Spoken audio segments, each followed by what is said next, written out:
जिस देश से माओ बहनों को अगियार उठा कर ले जाएं, जिस देश से कातिल गुंडों को अशराफ छुड़ा कर ले जाएं, जिस देश की कोर्ट कचहरी में इंसाफ टकों पर बिकता हो, जिस देश का मुंशी काजी भी मुजरिम से पूछ के लिखता हो,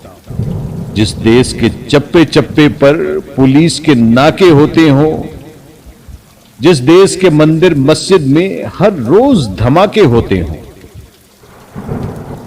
जिस देश में जान के रखवाले खुद जाने ले मासूमों की, जिस देश में हाकिम जालिम हो सिसकी न सुने मजबूरों की, जिस देश के आदिल बहरे हो आहें न सुने मासूमों की, जिस देश की गलियों कूचों में हर सिमत फहाशी फैली हो, जिस देश में बिनते हव्वा की चादर भी दाग से मैली हो,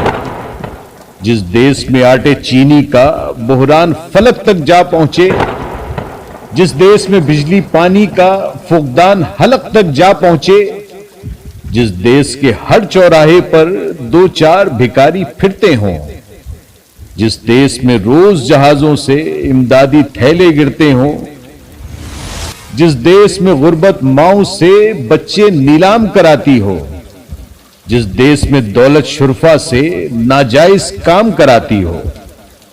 जिस देश के ओहदेदारों से ओहदे न संभाले जाते हों, जिस देश के सादा लौ इंसान वादों पे ही टाले जाते हों, इस देश के हर एक लीडर पर सवाल उठाना वाजिब है। इस देश के हर एक हाकिम को